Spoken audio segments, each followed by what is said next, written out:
You will hear a number of different recordings, and you will have to answer questions on what you hear.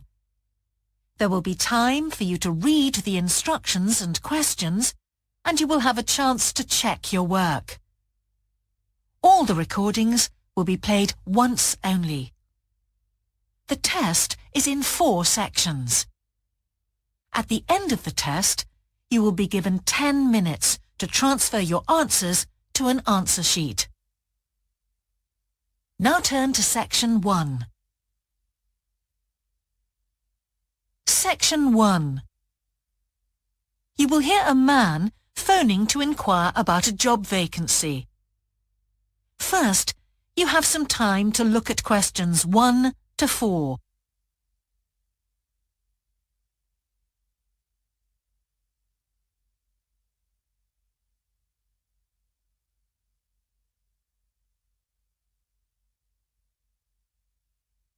Now we shall begin.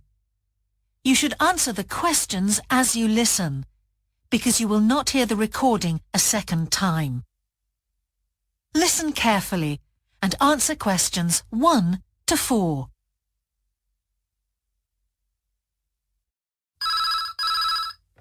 Good evening, King's Restaurant. Good evening. I'm ringing about the job I understand you have vacant. Oh, yes. I'd like to find out a few more details, if I may. Yes, of course. Can I take your name? It's Peter Chin. OK, Peter. Well, if you want to ask about the job, and then if we're both still interested, we could arrange for you to come for an interview. Great, thanks. I'm afraid I missed the advert for the job, but heard about it from a friend. That's no problem at all. What would you like to know? Well, what sort of work is it? Washing up? It's answering the phone. Oh, right, fine. And not waiting at table. That'd be good. And how many nights a week would it be? Well, we're really only busy at the weekend. So 2 nights? 3, actually, so it would work out at 12 hours a week. That'd be fine. It wouldn't interfere with my studies. Are you at the university? Yes, first-year physics student. Oh, right. And because I'm not an EU national, would I need a work permit? Yes, you would. Just get your tutor to sign it. That wouldn't be a problem if I were to get the job. Where exactly is the restaurant? Well, we have 2 branches. The one we're recruiting for is in Hillsdon Road. I don't know that. How do you spell it, please? It's HILLSDUNNE Road. Got that. Thanks. Is it near a bus stop? Yes, the nearest one would probably be just beside the library. Oh, yes, I know it. That'd be fine for me. And could I ask about the pay? We're offering £4.45 an hour. That's very good. My last job was £3.95 an hour. Before you hear the rest of the conversation, you have some time to look at questions 5 to 10.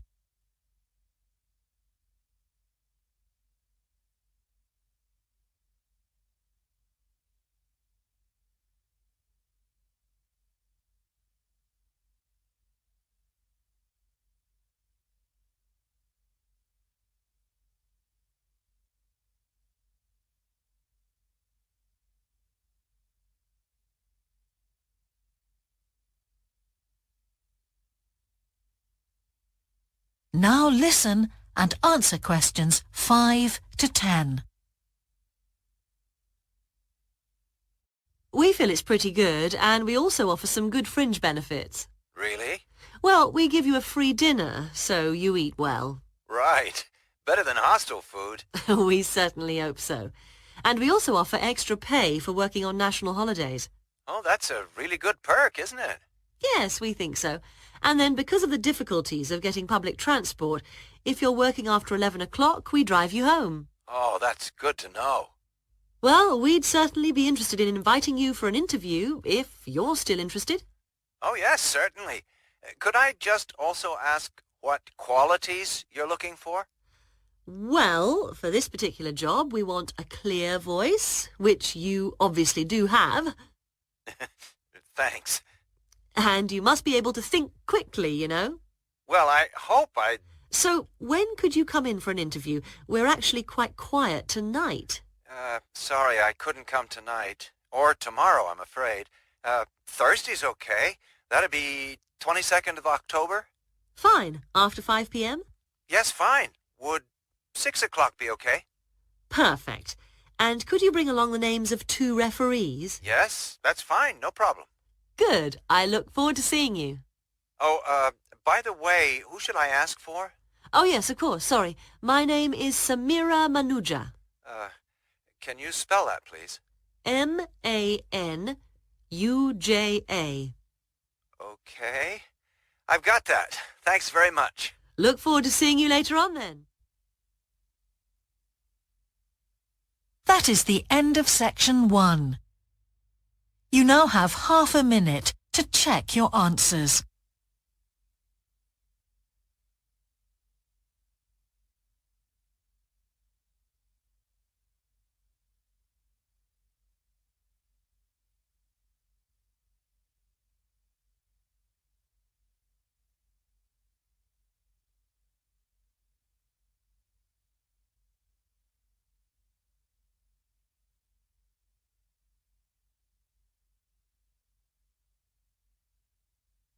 Now turn to section 2.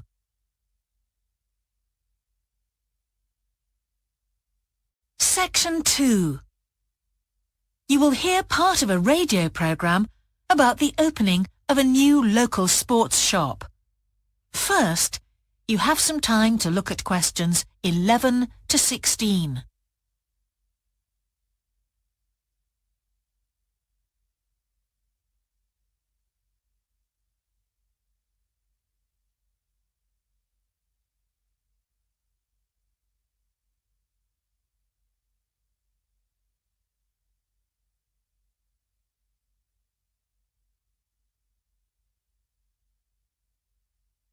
Now listen carefully and answer questions 11 to 16. Now we go to Jane, who is going to tell us about what's happening in town this weekend. Right, thanks Andrew. And now on to what's new. And do we really need yet another sports shop in Bradcaster? Well, most of you probably know Sports World, the branch of a Danish sports goods company that opened a few years ago. It's attracted a lot of custom, and so the company has now decided to open another branch in the area. It's going to be in the shopping centre to the west of Bradcaster, so that will be good news for all of you who found the original shop in the north of the town hard to get to. I was invited to a special preview, and I can promise you, this is the ultimate in sports retailing. The whole place has been given a new minimalist look with the company's signature colours of black and red. The first 3 floors have a huge range of sports clothing as well as equipment. And on the top floor, there's a cafe and a book and DVD section. You'll find all the well-known names, as well as some less well-known ones. If they haven't got exactly what you want in stock, they promise to get it for you in 10 days. Unlike the other store, where it can take up to 14 days. They cover all the major sports, including football, tennis and swimming.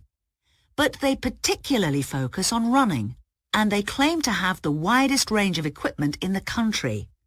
As well as that, a whole section of the 3rd floor is devoted to sports bags, including the latest designs from the States.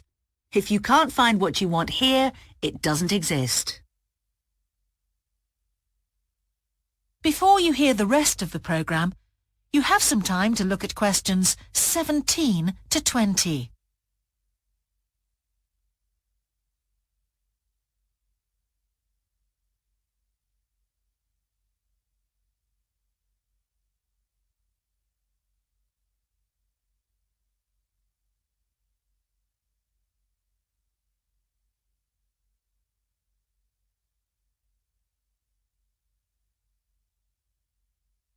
Now listen and answer questions 17 to 20. The shop will be open from 9 a.m. this Saturday, And if you go along to the opening, then you'll have the chance to meet the national 400 metres running champion, Paul King, who's coming along to open the shop. And he will be staying around until about midday to chat to any fans who want to meet him and sign autographs. Then there will be a whole range of special attractions all weekend. There will be free tickets for local sporting events for the first 50 customers, and also a special competition open to all. Just answer 15 out of 20 sports questions correctly to win a signed copy of Paul King's DVD, Spring Tips, while the first person to get all the questions correct gets a year's free membership of the Bradcaster Gym. All entrants will receive a special sports calendar with details of all Bradcaster fixtures in the coming year. One of the special opening offers is a fitness test, a complete review of your cardiac fitness and muscle tone, actually done in the shop by qualified staff. This would normally cost £30, but is available at half price for this month only. There are only a limited number of places available for this, so to make a booking, phone 560-341. In addition, if you open an account, you get lots more special offers, including the chance to try out equipment at special open evenings. That is the end of section 2. You now have half a minute to check your answers.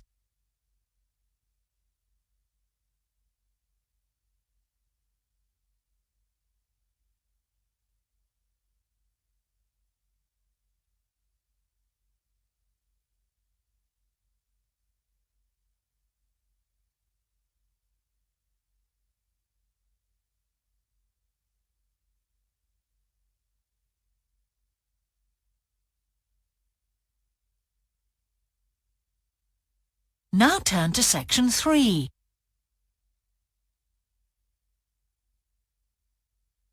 Section 3. Two overseas students called Spiros and Hiroko have just finished the first semester of their university course.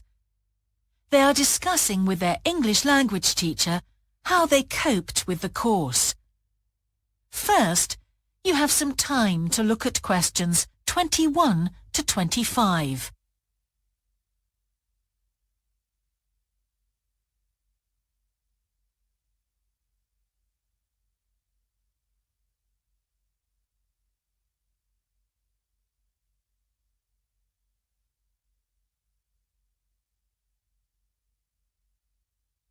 Now listen carefully and answer questions 21 to 25.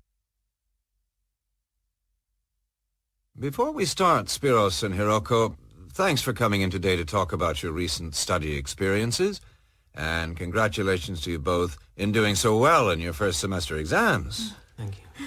I'd like to discuss with you the value of the English for Academic Purposes course you did here last year before starting your university course. Spiros, if I could start with you, what parts of the program have now proved to be particularly valuable to you? I think that having to do a seminar presentation really helped me. For example, a couple of weeks ago in our marketing subject, when it was my turn to give a presentation, I felt quite confident. Of course, I was still nervous, but because I had done one before, I knew what to expect. Also, I know I was well prepared, and I had practiced my timing. In fact, I think that in relation to some of the other people in my group, I did quite a good job, because my overall style was quite professional. What about you, Hiroko? That's interesting. In my group, I was really surprised by the way the students did their presentations. They just read their notes aloud. Can you believe that? They didn't worry about their presentation style or keeping eye contact with their audience. And I remember that these things were really stressed to us in the course here. So, how did you approach your presentation, Hiroko? Well, to speak frankly, I read my notes too.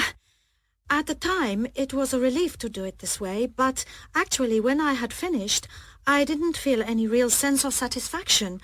I didn't feel positive about the experience at all. That's a pity.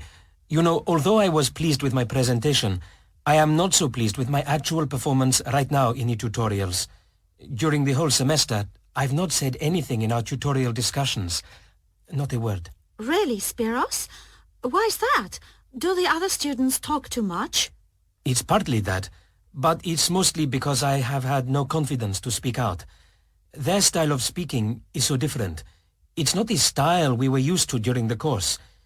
They use so many colloquialisms. They're not very polite, and sometimes there seems to be no order in their discussion. Also, they are very familiar with each other, so because they know each other's habits, they can let each other into the discussion.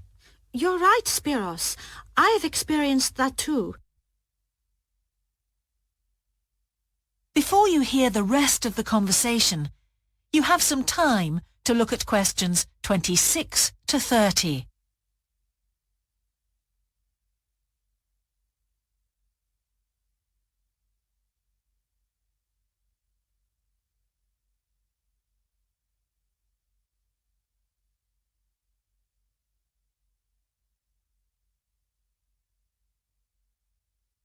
Now listen and answer questions 26 to 30. For most of this semester, I've said absolutely nothing in tutorials. But recently, I've been trying to speak up more, and I just jump in. And I've noticed an interesting thing. I've noticed that if they thought my point was interesting or new, then the next time they actually asked for my opinion. And then it was much easier for me to be part of the discussion. Oh, that's great, Hiroko. I hope that happens for me next semester. I'll have to work hard to find some interesting points. What helped you to find these ideas? I think that one thing that helped me with this was the reading. I've had to do so much reading this semester just to help me make sense of the lectures. At first, I couldn't understand what the lectures were talking about, so I had to turn to the books and journals. Every night I read for hours, using the lists of references that were given, and I made pages of notes. At breakfast, I read and read my notes again. This habit has helped me to follow the ideas in the lectures, and it's also given me some ideas to use in the tutorials. But I did so much reading anyway. I don't think there's any time left over for anything extra. My reading speed is still quite slow, though I'm much better at dealing with vocabulary than I used to be. What else do you think we could add to the course program to help with this reading problem? There's not really anything because it's my problem. I remember we were given long articles to read. We didn't like that, but now I realize that reading those long articles was good preparation for the things I need to read now. Also, in class, we regularly had speed reading tasks to do, and we kept a record of our reading speed, so the teachers were encouraging us to work on that. That's true, Spiros, but what we read could have been different. Sometimes in the English class, I felt frustrated when I had to read articles about the environment or health or education, because I wanted to concentrate on my own field, but we didn't read anything about engineering.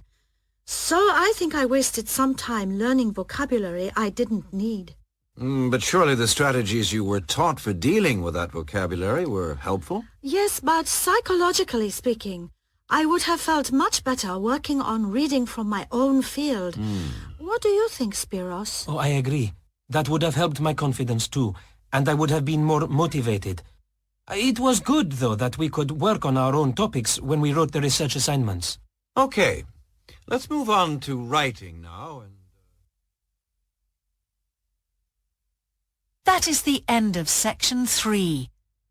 You now have half a minute to check your answers.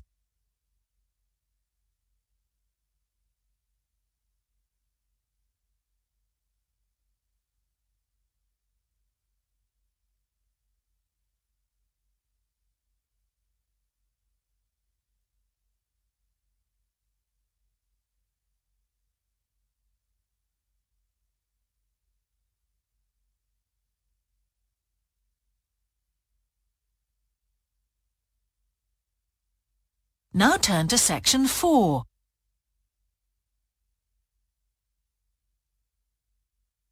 Section 4. You will hear part of a lecture about a problem related to the behaviour of certain sea creatures. First, you have some time to look at questions 31 to 40.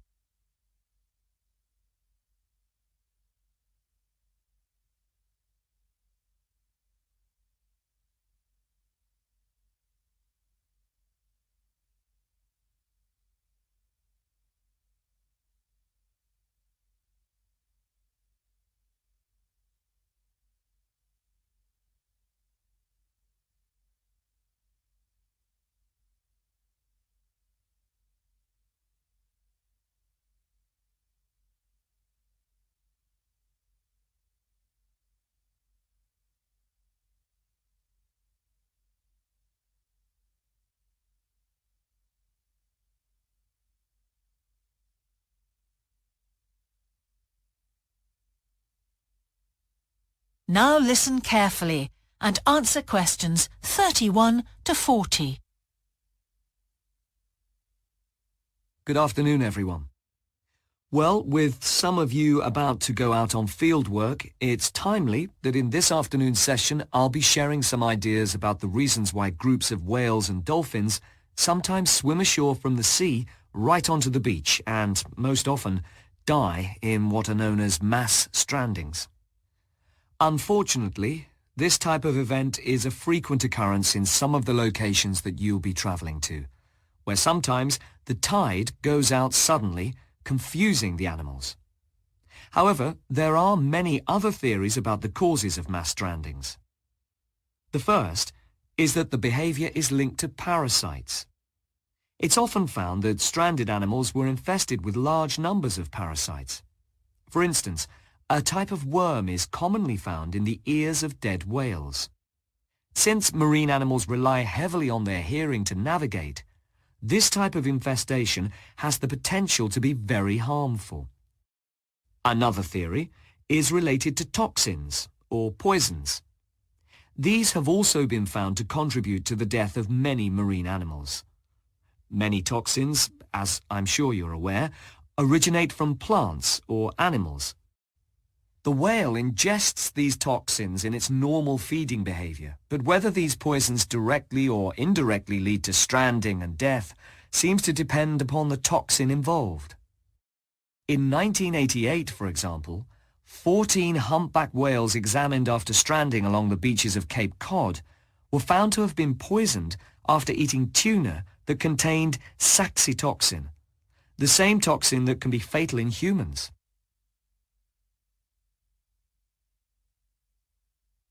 Alternatively, it has also been suggested that some animals strand accidentally by following their prey ashore in the confusion of the chase. In 1995, David Thurston monitored pilot whales that beached after following squid ashore. However, this idea does not seem to hold true for the majority of mass strandings because examination of the animal's stomach contents revealed that most had not been feeding as they stranded. There are also some new theories which link strandings to humans. A growing concern is that loud noises in the ocean cause strandings. Noises such as those caused by military exercises are of particular concern and have been pinpointed as the cause of some strandings of late. One of these, a mass stranding of whales in 2000 in the Bahamas, coincided closely with experiments using a new submarine detection system. There were several factors that made this stranding stand out as different from previous strandings. This led researchers to look for a new cause. For one, all the stranded animals were healthy. In addition, the animals were spread out along 38 kilometers of coast, whereas it's more common for the animals to be found in a group when mass strandings occur.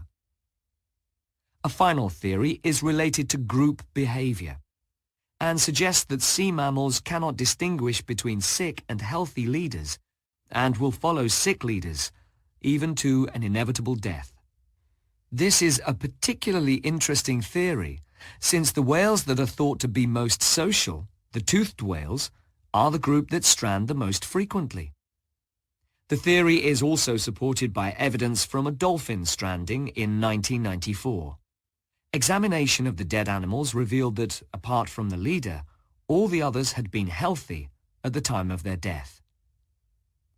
Without one consistent theory, however, it is very hard for us to do anything about this phenomenon except to assist animals where and when we can. Stranding networks have been established around the world to aid in rescuing animals and collecting samples from those that could not be helped. I recommend John Connor's Marine Mammals Ashore as an excellent starting point if you're interested in finding out more about these networks or establishing one yourself. That is the end of section 4. You now have half a minute to check your answers.